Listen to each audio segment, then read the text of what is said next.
Friends, ಕೃಷಿಯಲ್ಲಿ ಜೀವನಕ್ಕೆ ಸ್ವಾಗತ ಸುಸ್ವಾಗತ. ಇವತ್ತು ನಮ್ಮ ಬದುಕಿನ ವಿಡಿಯೋನ ಭಾಳ ದಿವಸದ ನಂತರ ತೋರಿಸ್ತಾ ಇದ್ದೀನಿ, ಬನ್ನಿ.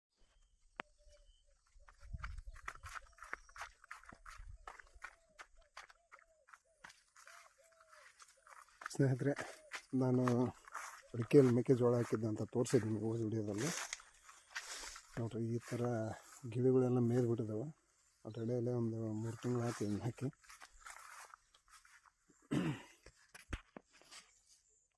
ಅದು ಗಿಡಗಳು ತಿಂದಿದ್ದಾವೆ. ಟೈಮ್ ತಪ್ಪಿ ಹಾಕಿದ್ರೆ ಈ ರೀತಿ ಪ್ರಾಣಿ ಪಕ್ಷಿಗಳ ಕಾಡು ಜಾಸ್ತಿ ಆಗುತ್ತೆ. ಯಾಕಂದ್ರೆ ಎಲ್ಲ ರೈತರು ಒಂದೇ ಸಾರಿ ಬಿತ್ತಿದಾಗ ಅಲ್ಲಷ್ಟು ಇಲ್ಲಷ್ಟು ತಿಂದು ಹೋಗಿಬಿಡ್ತಾವೆ. ಇದು ಆಗಲ್ಲ. ಇದು ಯಾವುದೋ ಒಂದು ಏರಿಯಾದಲ್ಲಿ ಒಂದು ಹೊಲ ಇದ್ರೆ ಮಾತ್ರ ಫುಲ್ಲು ತಿಂದು ಹಾಕಿಬಿಡ್ತಾವೆ. ನೋಡಿ, ಗಿಡಗಳ ಕಾಟ ಜಾಸ್ತಿ ಈ ಟೈಮಲ್ಲಿ.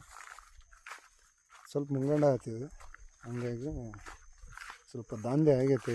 ನರಿಗಳಾಗಲಿ ನಾಯಿಗಳಾಗಲಿ ಎಲ್ಲ ದಾಂಧೆ ಮಾಡಿಬಿಟ್ಟಿದೆ ಒಳಗಡೆಗೆಲ್ಲ. ನೋಡೋಣ, ನನಗೆ ಕುರಿಗಾದ್ರೆ ಸಾಕು ಅಂತೇಳಿ ಹಾಕಿದ್ದು ನಾನು. ತೀರಾ ಲಾಸನ ಆಗಲ್ಲ. ಒಂದು 5-6 ಕ್ವಿಂಟಲ್ ಅಂತೂ ಸಿಗ್ತಾವೆ ಒಂದು 1 ಎಕರೆಗೆ. ಯಾಕಂದರೆ ಆ ಕಡೆ ಈ ಕಡೆ ಸೈಡ್ ಫುಲ್ ಒಂದು ಅರ್ಧ ಎಲ್ಲ ತಿಂದುಬಿಟ್ಟಿದ್ದಾವೆ. ಇಲ್ಲಿ ನಮ್ಮವ್ವ ಹುಲ್ಲು ಕಿತ್ತಿಟ್ಟಿತ್ತು, ಅದನ್ನು ತಗೊಂಬರಕ್ಕೆ ಬಂದು ನಾನು ದನಗಳಿಗೆ ಕುರಿಗೆ. ಮೆಕ್ಕೆಜೋಳದ ಹುಲ್ಲು ಭಾಳ ಆಗಿಬಿಟ್ಟೈತೆ ನೋಡಲ್ಲ, ಈ ಥರ ಫುಲ್ಲು ಬೆಳೆದ್ಬಿಟ್ಟೈತೆ. ಅದನ್ನು ಕಿತ್ತು ನಾವು ಹಸುಗಳಿಗೆ ಹಾಕ್ತಾಯಿದ್ದಾವೆ. ಹಿಂದೆ ಹಸುಗಳದಾವಲ್ಲ, ಈ ಥರ. ಅದೇ ನೋಡಿ, ಈಗ ಸೆಂಟ್ರಿಗೆ ಅಷ್ಟೇ ಸ್ವಲ್ಪ ತನಿ ಉಳಿದಿದ್ದಾವೆ ಅಷ್ಟೇ. ಆ ಕಡೆ ಈ ಕಡೆ ಬಾರ್ಡ್ರ್ ಸೈಡೆಲ್ಲ ತಿಂದು ಹಾಕಿಬಿಟ್ಟಿದ್ದಾವೆ. ನೋಡ್ರಿ, ಇಲ್ಲಿ ಈ ಥರ ಸೆಂಟ್ರಿಗೆ ಬಂದು ತಿಂದಿದ್ದಾವೆ ಗಿಳಿಗಳು.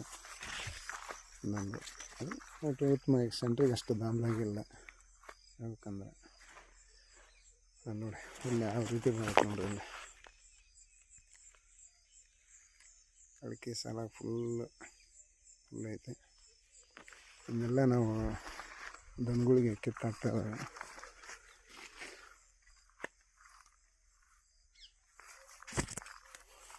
ಕೆಳಗಡೆ ಹೊಲ ತೋರಿಸ್ತೇನೆ ನಿಮಗೆ. ತರಕಾರಿ ಹಾಕಿದ್ನಲ್ಲ ಆ ಹೊಲನ.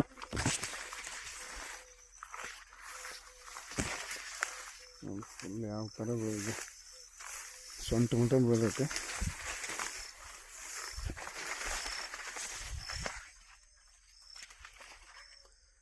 ಇದ್ರಾಗ ಒಂದು ಸಲ ನಾನು ಅಂತರ ಬೇಸಾಯ ಹೊಡೆದಿದ್ದೆ ಮೆಕ್ಕೆಜೋಳದಾಗ, ಟಿಲ್ಲರ್ ಹೊಡೆದಿದ್ದೆ.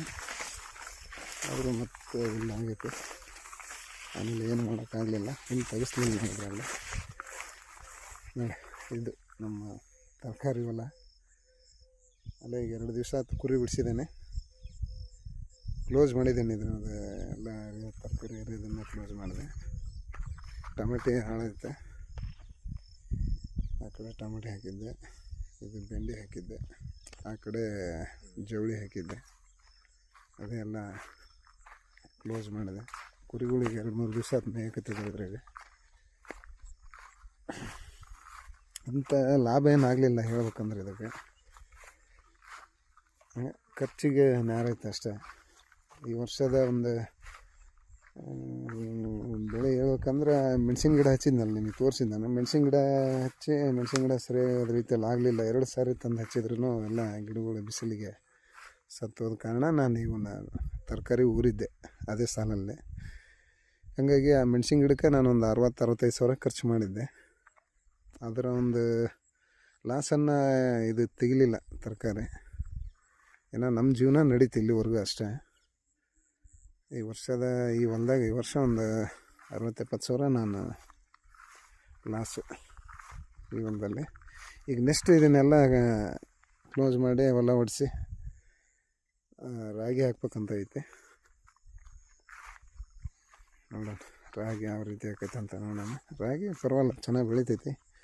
ತರಕಾರಿಗೆ ನಮ್ಮ ನೀರಾಗಲಿ ಸೂಕ್ತ ಅಲ್ಲ, ಬೋರ್ ನೀರು ನಮ್ಮದು. ಹಾಗಾಗಿ ನೋಡಿರಿ, ಅಡಿಕೆ ಈ ವರ್ಷ ಪರವಾಗಿಲ್ಲ, ಒಂದು 15-20 ಕ್ವಿಂಟಲ್ವರೆಗೂ ಬರ್ಬೋದು.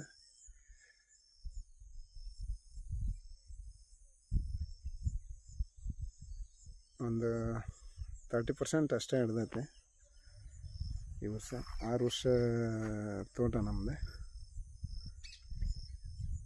ಇದರಲ್ಲೇ ಒಂದು ಸ್ವಲ್ಪ ನನಗೆ ಈ ವರ್ಷದ ಇನ್ಕಮ್ ಅಂತ ಹೇಳ್ಬೋದು. ಮೆಕ್ಕೆಜೋಳದಾಗ ಅದೇ ಏನಿಲ್ಲ, ಅದೇ ಆದ್ರೆ ಕುರಿಗಳಿಗೆ ನಾನು ಕುರಿ ಸಾಕಂತ ಮಾಡ್ತಾನಲ್ಲ, ಆ ಕುರಿಗಳಿಗೆ ಆದ್ರೆ ಸಾಕಷ್ಟೇ. ಇಲ್ಲಂತ ದೊಡ್ಡ ಲಾಭ ಏನು ಸಿಗಲ್ಲ.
ಇದು ನಾವು ಈ ಹೊಲದಲ್ಲಿ ಇರೋದ್ರಿಂದ ಸ್ವಲ್ಪ ದೇವಸ್ಥಾನಗಳಿಗಾಗಲಿ ಹೋಗೋದು ಭಾಳ ಕಡಿಮೆ.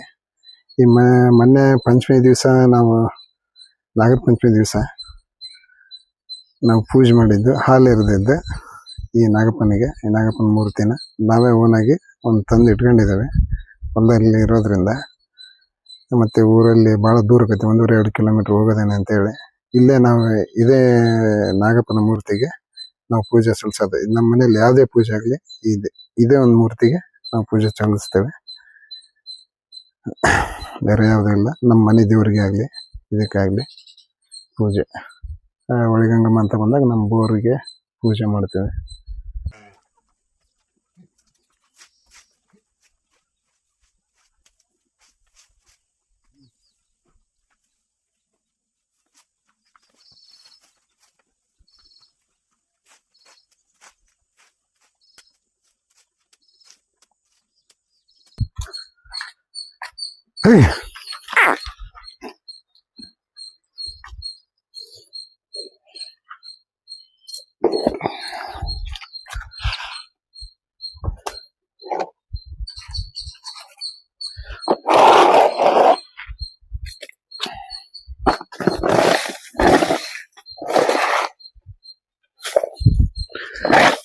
ಸ್ನೇಹಿತರೆ, ನಮ್ಮ ಅವ್ವ ತುಂಬಿಟ್ಟಿದ್ದ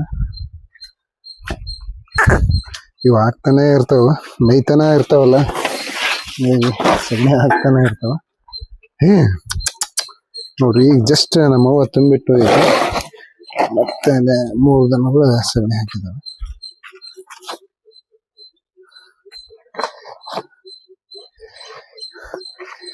ನಮ್ಮ ರೈತರಿಗೆ ದನಗಳು ಕಟ್ಟೋದ್ರಿಂದ ಸಗಣಿ ಏನು ಲಾಭ ಆಕೈತೆ ಬಿಡ್ತದೆ ಗೊತ್ತಿಲ್ಲ. ನಮ್ಮ ಜಮೀನಿಗೆ ಗೊಬ್ಬರ ಅಂತ ಆಕತ್ತಿದೆ. ನೋಡ್ರಿ, ನಮ್ಮ ಆಕಳ 37,000 ತಂದು ಕೊಟ್ಟಿದ್ದೆ. ಈಗ 2 ತಿಂಗಳಾಯ್ತು. 2 ತಿಂಗಳಿಗೆ ಆಕಳಿಂದ ವಿತ್ ಎಮ್ಮೆದು 1 ಲೀಟ್ರ್ ಹಾಕ್ತೇವೆ. ಇದ್ರ ಜೊತೆಗೆ 10,500 4 ಟೈಮ್ ಬಿಲ್ ಆಗೈತಿ. 10,500 ಹಾಲಿಂದ ಇನ್ಕಮ್ ಬಂದೈತೆ. ನೀವೇ ಕ್ಯಾಲ್ಕುಲೇಷನ್ ಮಾಡಿರಿ ಎಷ್ಟು ಇದು ನಾವು ದುಡ್ಡು ಕೊಟ್ಟು ತಂದಿದ್ದು ಬಡ್ಡಿ ಏನು, ಇದಕ್ಕೆ ನಾವು ಹಾಕಿರೋ ಫೀಡ್ ಏನು, ಅದನ್ನೆಲ್ಲ ವಿಚಾರ ಮಾಡಿದರೆ ಎಷ್ಟು ಲಾಭ ಅನ್ನೋದು ನಿಮಗೆ ಸಿಗ್ತೈತೆ ಇದ್ರದ್ದು ಲೆಕ್ಕ ಹಾಕಿ.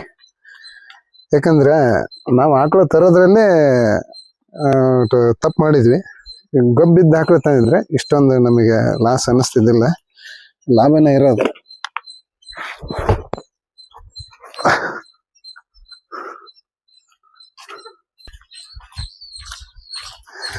ಸ್ನೇಹಿತರೆ, ನನಗೆ ಈ ಹಾಲಿಂದ ಎಷ್ಟು ಲಾಭ ಲಕ್ಷಣ ಅನ್ನೋದು ಮುಖ್ಯ ಅಲ್ಲ. ನಮ್ಮ ಜಮೀನಿಗೆ ಗೊಬ್ಬರ ಆಗೈತಿ, ನಮ್ಮ ಅಡಿಕೆ ತೋಟಕ್ಕೆ ಒಳ್ಳೆ ಸಾಕಷ್ಟು ಗೊಬ್ಬರ ಆಗೈತಿ, ಅದಂತೂ ತೃಪ್ತಿ ಐತಿ ನನಗೆ ಹೇಳ್ಬೇಕಂದ್ರೆ. ಈ ಆಕಳಿಂದ ಒಂದು ಏನಿಲ್ಲ ಅಂದ್ರೆ ಒಂದು 6,500-7 ಸಾವಿರ ಅಷ್ಟ ಅಂತ ಹೇಳ್ಬೋದು ಲಾಭ. ಯಾಕಂದರೆ 1 ಲೀಟ್ರ್ ನಾನು ಎಮ್ಮೆ ಹಾಲು ಹಾಕ್ತಿದ್ದೆ ಇದ್ರ ಜೊತೆಗೆ. ಈ 2 ತಿಂಗಳಿಗೆ ಒಂದು 7,000 ರೂಪಾಯಿ ಹಾಲಿಂದ ಬಂದರೆ ಫೀಡ್ ಒಂದು 3 ಚೀಲ ಹಾಕಿದ್ದೇನೆ ಇದಕ್ಕೆ ನಾನು. ಅದೊಂದು 15 ರೂಪಾಯಿ ಒಂದು ಚೀಲ.